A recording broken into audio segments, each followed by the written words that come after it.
ব্যবস্থাপক শ্রদ্ধাভাজন সাকমাদারে শেষ আমার আরো মই ধন্যবাদ জ্ঞাপন করম যে অত্র এলাকার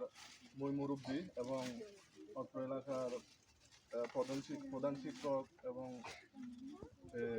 এলাকার গণ্যমান্য মুরব্বী ওনারা ব্যক্তিগুলোর হলদে স্তর বিশেষে হলদে মই ধন্যবাদ এবং কৃতজ্ঞতা জানানোর হয়তো তুমি যারা অবস্থিত হয়তো খবর নব আমার তুমি দেখো উদ্যম ফাউন্ডেশন কর্তৃক প্রতি বছর শিক্ষা সামগ্রী এবং আমার এই উদ্যম ফাউন্ডেশন